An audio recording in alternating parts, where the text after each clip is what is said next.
Hvad Jeg er fanden? kommet for at forhandle. Bro, er du seriøs? Ja, sgu da. Det er sgu da ikke sådan, der du skal forhandle, bro. Jamen, velkommen til. Ja, tak. Tak. Så siger du også lige tak. Ja, ja. Så sig det, Bøffel. Hvad? Så sig tak. Ja, ja. Vi skal sige tak, Bøffel. Nej. Som forhandler, så har vi nogle forskellige mål. 1. Det er at have en rigtig tilgang til forhandlinger. 2. Det er at lære effektive måder at sikre gidslerne og opnå en fredelig løsning. Og så 3. Det er at kunne håndtere forskellige forhandlingsudfordringer, hvis jeg kan snakke dansk. Nu vil vi købe til Lesters hus. Eller ikke Lesters bygning her, hvis I kender den. Han er støjfabrik. Der er en stor fed rød bygning. Og så vil Okay. vi simpelthen lige simulere nogle forhandlinger.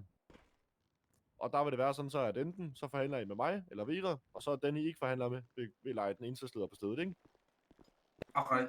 Ja, 10-4. Jeg går på bordet, der det ikke får Så konsekvenser. simpelthen ikke sige 10-4. Roger over and out 10-4. Ja. Så lige en GPS fra. Hvad der har GPS til? Skal jeg lige fjerne den. Og hvad altså? Vi skal bare derhen. Bom, så lige her. Her kom bare du. Det er inden for stregen, eller så får du en p-bøde. Ah, okay, der var du heldig. Nå. Jamen, du er så god, 62. Jeg tænker, jeg starter med at være gisseltager. I skal forhandle med. Nej. Jo. Nej. Og jeg tænker, vi starter med at... GPS. Ja. Nej, I skal bare gå off duty. Nu skal vi have Vera. Står du en masse af vores statskasse, eller? Det gør jeg også så. Ja, jeg er lidt low på husleje. Nå, ja, det er jo. Nå, jamen, jeg tænker, Roberto, han starter med at være forhandler. Så må han selv vælge, hvad man tager assisterende forhandler. Vera, hun er lige med i dag. Ja. Roberto, du vælger bare en assisterende forhandler. Så går jeg ind, og så henvender du bare til mig, når det er, du er klar. Ja, vi har bøffel. Dig og mig mod verden. Ja! Ja, Kom nu lidt. Ja, Nå, bøffel, skal vi, eller hvad? ja, skal vi Han har løst en stol derinde. Den synes jeg også, det synes jeg, vi skal. Hvordan er politi? Banke, banke på. Ja, hvad siger du? Hvad ser du? Er der nogen hjemme, Ja, eller hvad? Ja, hvad så? Goddag. Goddag, Nær. Hvad retter du Ja, og hvad laver? siger du? Hvad siger du? Spørg, hvad du laver. Jamen, jeg skulle lige være røvbakken herinde, du. Du er simpelthen ved at røve banken. Det var da fjollet. Ja. Vil du ikke lade være med det? Ja, jo. Jo, så Nej, kom udenfor. det har jeg faktisk ikke lyst til. Nej, okay. Nej. Hvad med gidsler og sådan noget? Er det noget, du Jamen, jeg har? har 4. Du har simpelthen 4 så er vi gidsler. 8 gisseltager. 8 gidseltager, okay. Ja. Hvad er dine planer med de gidsler der? Jeg vil jo rigtig gerne have dem ud i Jamen, god behold, kan man sige. Ja, jeg skal have fri passage for den ene. Ja, en omgang fri massage. Så, Ja. nej, passage, du ved, jeg Nå. skal have lov til at køre uden spikes og snow. Okay, ja. Og så vil jeg også gerne have 10 donuts. Og 10 donuts simpelthen. Ja, Okay, det skal jeg lige og undersøge en gang. så alle kvinderne, de skal tage deres trøje af. Okay. Ja, og så på den sidste, der skal jeg have en helikopter. Det vil sige ikke nogen wiu i luften. Okay, så ikke nogen helikopter, og kvinderne må ikke have tøj på og sådan noget. Ja, de skal ikke have nogen trøje på. Kan vi ikke finde på en anden løsning? Jeg tror ikke, de er så glade for at smide tøjet, hvis det er. Nej, jeg står fast. Du står simpelthen fast. Yes. Og der er simpelthen Nå. ikke noget andet. Altså, måske en tur på Bahamas eller et eller andet. Der har de heller ikke bukser på. Det kunne godt være noget for dig, tror jeg. Nej, det er nice. Nå, jeg kunne lige nå finde ud af, hvornår fanden vi kan køre herindefra. Men det er i orden, så undersøger jeg lige videre en gang. Ja, Hvad det er for fandme det så topic, fint. den har på din goat? Kan du ikke lige sige det videre til Lima en gang? Ja, de har fri passage. Alle Ja. kvinder, der skal tage tøjet af. Og så vil de have 10 donuts. Og en helikopter. Hvor mange gisler og gisseltager er der? De har 4 gisler og 8 gisseltager. Nå, er det muligt, at jeg kan få lov lige at snakke med gislerne en gang? Så, Gisser, ja selvfølgelig, de sidder hen, det er Peter, Gertrud, Jens og Isabella. Ja. Ja, så de sidder lige her. Det er i orden. Jeg stikker lige hovedet ind en gang. Du skal bare lige lade som om, de er der, ikke også? Jo. Det er sådan lidt fantasi, du ved. Okay. Det er bare fordi, vi leger bare. Ja, okay. Ja. Og hvordan har I det derinde? Mangler I noget eller noget vi har sådan? det super fint, vi har fået det hele. Og både mad og drikke og det hele. Okay. Så I har det godt alle sammen? Selvfølgelig har vi det godt herinde. Jamen, må du være, det er fornemt. Hvad med dig, sidste mand? Du siger ikke rigtig noget. Hvordan har du det? Men det er der ondt ved mig. Det er for. Okay. Hvad har han gjort ved dig? Han har sagt, min Xbox er grim. Okay. Men han har ikke gjort noget fysisk mod dig, eller hvad? Nej. Okay, super. Jeg har fandme sagt med det også. Nice. At de har det super fint, kan du høre. Ja, men det lyder så Ash. godt. Hvad hedder det? Vi arbejder så småt på at få fremskaffet nogle donuts til dig. Det kan godt Ja, tage lidt tid, selvfølgelig. jo. Ja, de skal være helt nybagte. Ja, okay. Så du ved, Det de skal arbejder vi være på. top dollars. Mm. Yes. Og har du ikke kunne finde på et eller andet krav, end lige at få kvinderne til at smide tøjet? Hvorfor skal kvinderne ikke smide deres jobs? Ja, Det vi er sgu da vil... pisse frækt. Mm. Hvad Hvad hedder du kvinder i her? uniforms. Hvad kan jeg kalde Ja. dig? Kan du kalde mig solbrillemanden? Jo, prøv at høre, solbrillemanden. Kan vi ikke finde på et andet et? De er ikke så vilde med at smide tøjet på åben gade. Hvad må jeg så tælle dig? Du kan bare kalde mig 49. Nej, først der. Jeg har et bedre idé, så. Jamen, jeg lytter. Så skal det være kvinder, der kører bilen. Okay. Jamen, ved du hvad, det skal kan vi være godt kvinder, der arrangere. kører bilernes. Mm. Har du fundet ud af, hvornår I er klar derinde? Ja, vi kører her 1631, tror jeg. 16:31. 1631, det siger mine venner. Okay, og vi blev Det enige er om... fordi, at Hamid har de sagt, vi kørte her. Ja, okay, så vi er blevet enige om en omgang fri passage, ingen helikopter, 10 donuts, og så er det kvinderne, der skal køre. Yes, selvfølgelig. Okay. Jamen, jeg skal lige se, om jeg kan skaffe de der 10 donuts der. Jeg kunne ikke tilbyde noget andet. Yes. Kan jeg ikke bare Måske få nogle nogle- rabatkupons? Jamen, det skal vi jo også først lige skaffe. Jeg kan tilbyde dig 10 frikadeller, eller 10 Ja, så tager vi monster, bare eller 10 sådan noget. frikadellers. Ja. 10 frikadellers, det er fint. Hvis jeg giver dig 10 frikadeller nu her, lukker du så dem en af dem ud.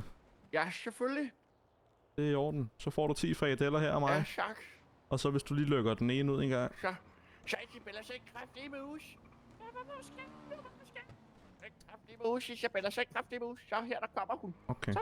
Det er i orden. Hvad hedder Så er det? vi Vi til melder det, så lige er jeg videre en sgu gang og får flyttet patruljevognene, sådan så I er klar til at køre. Selvfølgelig, vi kører Det er 31. Det er i orden. Bøffel, melder du videre? De kører 31. Har du mere på hjertet Det var vi med? færdige. Det var vi færdige.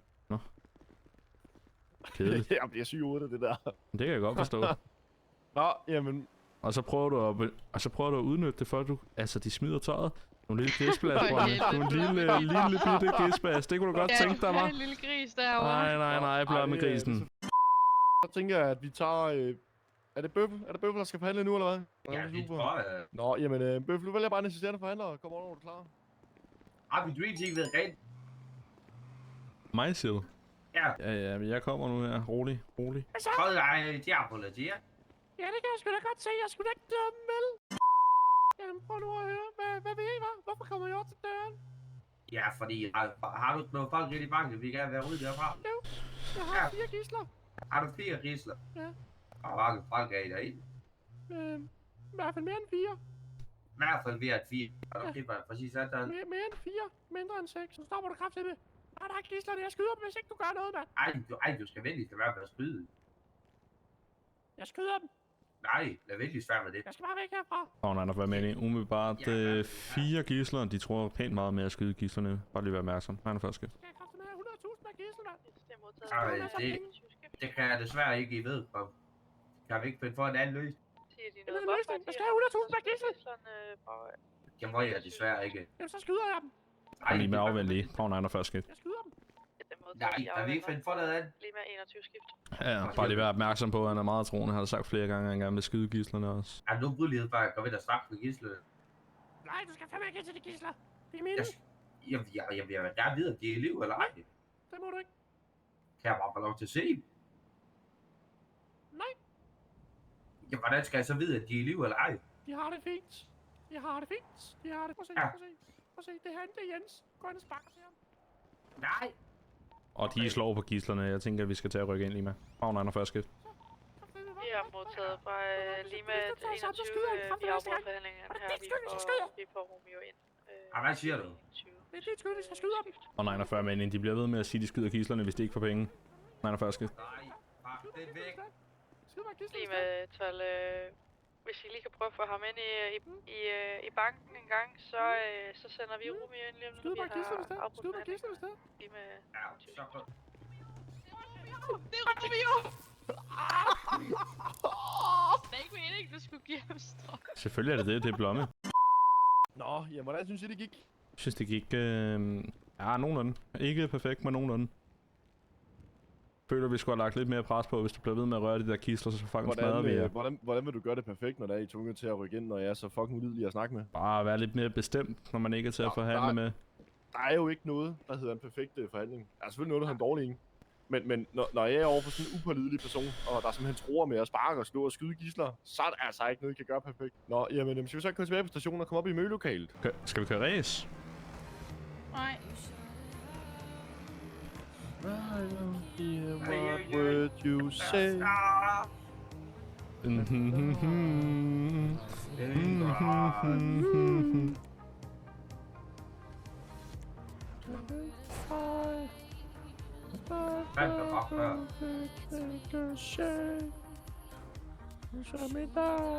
tror lige, jeg skal være flabet her. I'm bulletproof! Nothing to lose!